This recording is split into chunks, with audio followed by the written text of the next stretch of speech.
చరితవ్యా నాతి చరామి, అలాగే ఉంటాను, ధర్మబద్ధంగా ఉంటాను. నీ కూతురుతో ధర్మబద్ధమైనటువంటి జీవనాన్ని సాగించి సంతానాన్ని కని ధర్మ కార్యాల్లో విశేషంగా పాల్పంచుకొని మోక్షానికి అర్హుణ్ణవుతానయ్యా అని చెప్పి పెళ్లి కుమారుడు చెబుతున్నాడు. కాబట్టి ధర్మేచ అర్థేచ కామేచ. కామ్యము అంటే కోరికలు, అర్థం అంటే ధనం, సంపాదించుకునేటటువంటి ధర్మం పునాదిగా ఉండాలి. ధర్మం తప్పిందా ఏది ఉండదు, దేనికి అర్హత లేదు మనకి. ధర్మేచ అర్థేచ కామేచ త్వయైష నాది చరితవ్యాయు. ధర్మం పునాదిగా అర్థకర్మాలుంటే మోక్షం తన్నుకుంటూ వస్తుంది. కాబట్టి రామచంద్రమూర్తి ధర్మానికి ప్రతీక.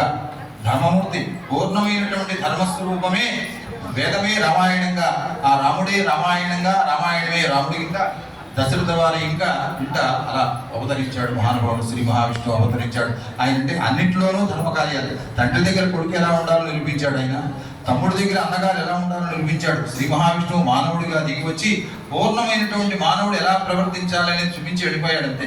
ఆయన పాలించినటువంటి అన్ని విషయాలు మనం పాటించకపోయినా కనీసం కొన్ని లక్షణాలైనా ఒక లక్షణమైనా అలవాటు చేసుకుంటే మంచిది. సత్యం గురుయాత్ ప్రియం గురుయాత్ నబ్రూయాత్ సత్యం అప్రియం.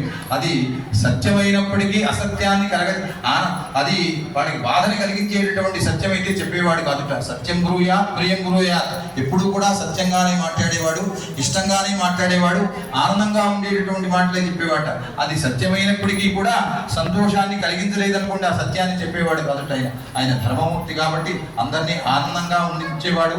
ఆయన ఆనందంగా ఉండేవాడు. ఆయన ఎప్పుడూ ఆనంద స్వరూపుడే. ఆయన ఎప్పుడూ ఆనందంగా ఉంటాడు. ఆయన రాజ్యంలో ఉన్నటువంటి వాళ్ళందరినీ కూడా ఆనందంగా ఉంచాడు. కాబట్టి